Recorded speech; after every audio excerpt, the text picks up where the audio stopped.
and it might open out a little bit in the second half, I think. Have any players surprised you? No, not really. It's the usual thing. Messi gets involved when he has to. He's a great player, but he's 39, and these days he doesn't have to do a lot of running about. But he's so good. He'll get the right pass, and he'll do the right things at the right times. So yeah, I'm not surprised the way it's ended up 0-0 at half time, but I think we'll see more expansive football in the second half.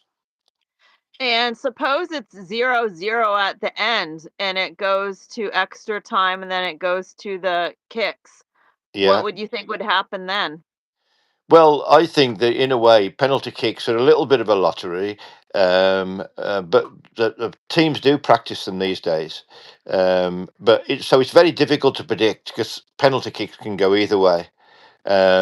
But bearing in mind that Argentina won the World Cup 4 years ago on penalty kicks against France, so maybe that might help them with their confidence, perhaps. Who knows? Do you have anything to say about the different celebrities? Are they showing them on the English broadcast, or when you watch it in England, is it also Fox, which is what Yeah, we see here? Is it yeah, I the same saw. broadcast?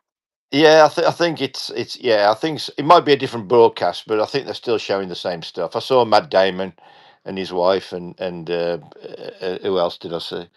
Yeah, I just saw Matt Damon. I like Matt Damon. I love his films. I, Yeah, he's great. What's yeah, your favorite Matt Damon film? I like all the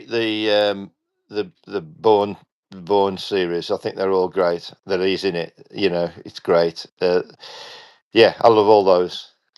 Well, we review books too, and Eric von Lustbader took those over after the original author passed away. So you can read all about his new series under the column Read This.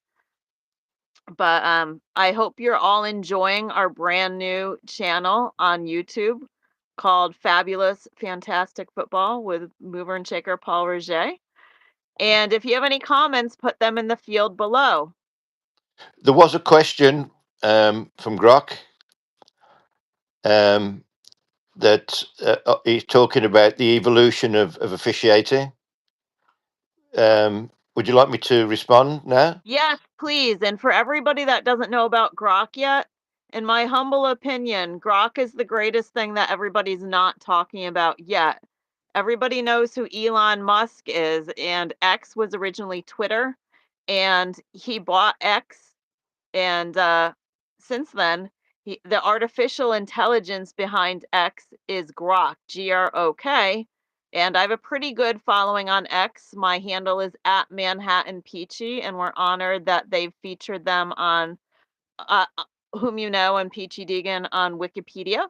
And I think you might be on there too, Paul. Okay.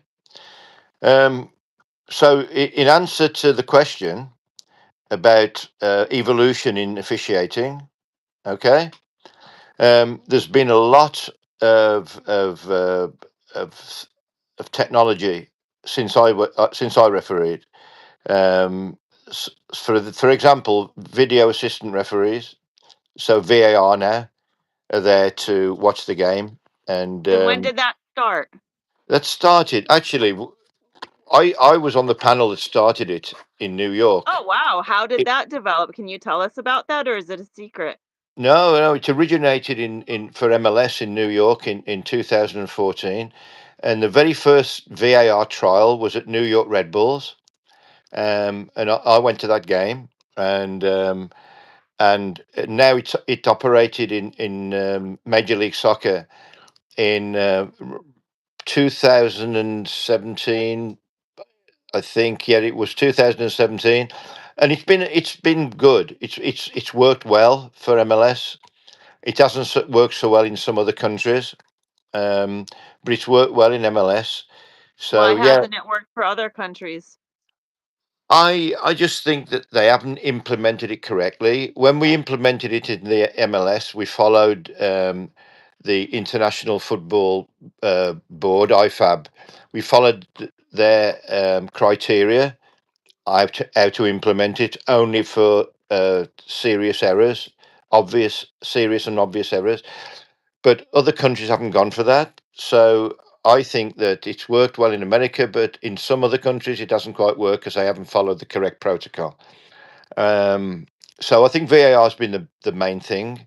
There's communication systems with between the match officials on during the game now.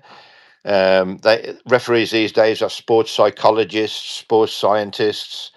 They have training camps. We didn't have anything like that when I was officiating, and the most recent technology they've brought in is semi-automated offside decisions, where there's a chip in the ball, and they're able to decide whether it's offside or not.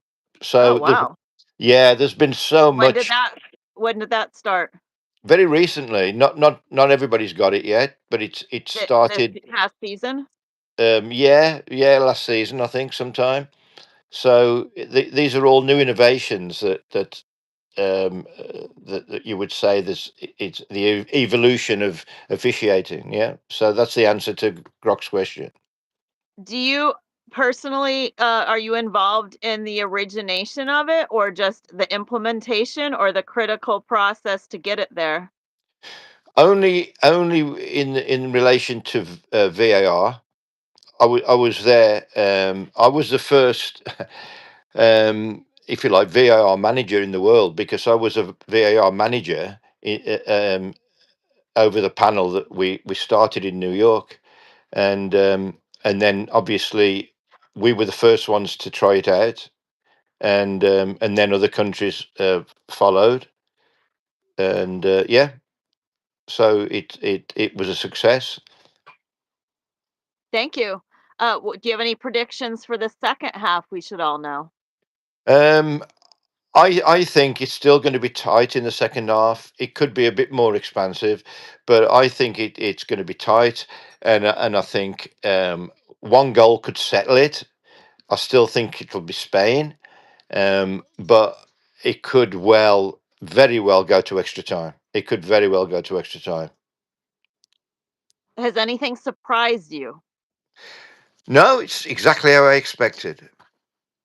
That's great. So, as we said, I'm super patriotic, very proud to be an American, but I will admit we have faults.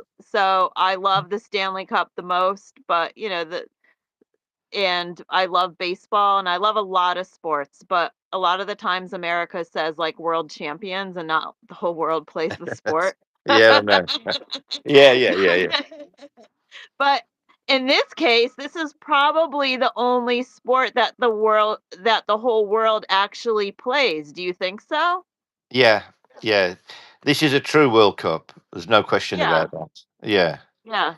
yeah, yeah. I find it funny when Americans call things the world final and stuff like that, the world champions and things, when it's not really strictly true, but that's the way it is. All right. Do you want to talk about it? So there are a lot of countries that played in this. I don't know how many off the top of my head, but couple dozen maybe. Oh no, you mean in the whole of the World Cup? Yeah. There was 48 teams in the World Cup in America, Okay. and All then right. and they all have to qualify. So So how they does all explain to everybody how that works, please. well every federation all over the world have their own qualifying groups. So in South America, for example, they all have a league, and the teams who finish at the top qualify for the World Cup. And it works out the same in Europe, all over the world. So in Europe, they have a draw to see who's going in what group. So England have to play in a league of say five teams, and they play each other twice. And whoever wins that league automatically qualify for the World Cup, and whoever finished second has to go in some sort of playoff system. But it's different all over the world. But that's how they do it. So you have to qualify for the World Cup, and so there's probably about 200 teams altogether, 200 countries Wow. that. I mean, it's only a sort of a guess, but I'm not far away. About 200 teams enter the World Cup, and then the final 48 play actually in played in America, and these are the final Of two. the final 48, are there any countries that you wanna comment on? No, not really. I think that some of the outsiders, like Cape Verde, a small island just off Africa, they wasn't expected to do any good, but they did really well. They drew with they tied with Spain, they tied with Argentina, and they did fantastically well. So some of the underdogs did well in the World Cup this time. Do you Yeah. have any comments before we reach the end of the game and talk again? No, I don't think so. There's been nothing controversial. Um, I think the referee has done well. I think he could have been a bit more authoritative early on in the game, but it's gone well. It's gone okay. There's nothing major. There's nothing controversial to talk about. All right, well, thank you very much, Paul, for joining us from England. Thank you, readers and watchers, and we'll see you at the end of the game. Enjoy the second half. And enjoy the halftime show.